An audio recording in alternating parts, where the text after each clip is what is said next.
আপনি দেখছেন news now, আমরা জানি কোনটা খবর। समाज कल्याण एवं सामाजिक शिक्षा विभाग की 33 परियोजनाओं के बारे में जागरूकता पैदा करने के लिए एक वर्कशॉप का आयोजन किया गया। इस एक दिवसीय कार्यशाला की अध्यक्षता मंत्री अनिमेष देबबर्मा ने की। समाज कल्याण एवं सामाजिक शिक्षा विभाग की विभिन्न परियोजनाओं पर खुआई टाउन हॉल में एक दिवसीय चर्चा बैठक आयोजित किया गया। राज्य के वन मंत्री अनिमेष देबबर्मा बैठक में उपस्थित थे।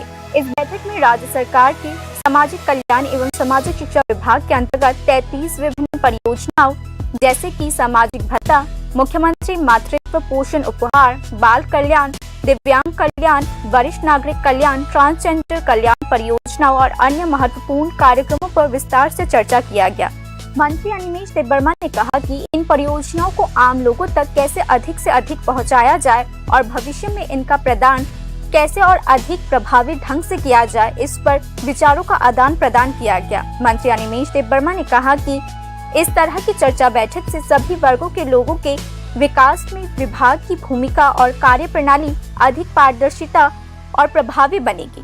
समाज शिक्षा एवं समाज कल्याण दफ्तरेर माध्यमे विभिन्न जो स्कीम आछे, social welfare, social education department, मुख्यमंत्री योजनाय अनेक प्रकल्प आछे, प्रधानमंत्री योजनाय अनेक प्रकल्प आछे, शिशुदेर थेके शुरू करे বৃদ্ধ মানুষের জন্য সমস্ত যে প্রকল্প, এটা সমাজ কল্যাণ এবং সমাজ শিক্ষা দপ্তরের মাধ্যমে ইমপ্লিমেন্ট হয়। এই স্কিমগুলো যদি যারা এই স্কিমকে নিয়ে কাজ করছেন তারা যদি না জানে, জনপ্রতিনিধিরা যারা পঞ্চায়েতি রাজ ইনস্টিটিউশনে কাজ করছেন তারা যদি না জানে, how they will motivate the people এবং মানুষকে কীভাবে সেই সুযোগ পাইয়ে দেবে, এটাই আজকের অনুষ্ঠানের মূল शीर्षक। समाज कल्याण एवं सामाजिक शिक्षा विभाग के अंतर्गत प्रधानमंत्री मातृ वंदना योजना के अंतर्गत वित्तीय वर्ष 2024-25 में 15,416 महिलाओं को लाभ प्रदान किया गया।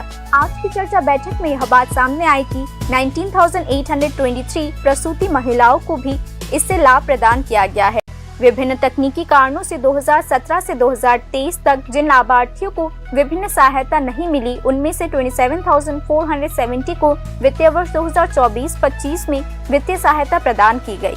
विभाग ने वित्तीय वर्ष 2024-25 में इस योजना पर टोटल 16,31,94,230 रुपीस खर्च किया है। वित्तीय वर्ष 2025-26 में 21,000 प्रसूति महिलाओं को वित्तीय सहायता प्रदान करने का लक्ष्य रखा गया है।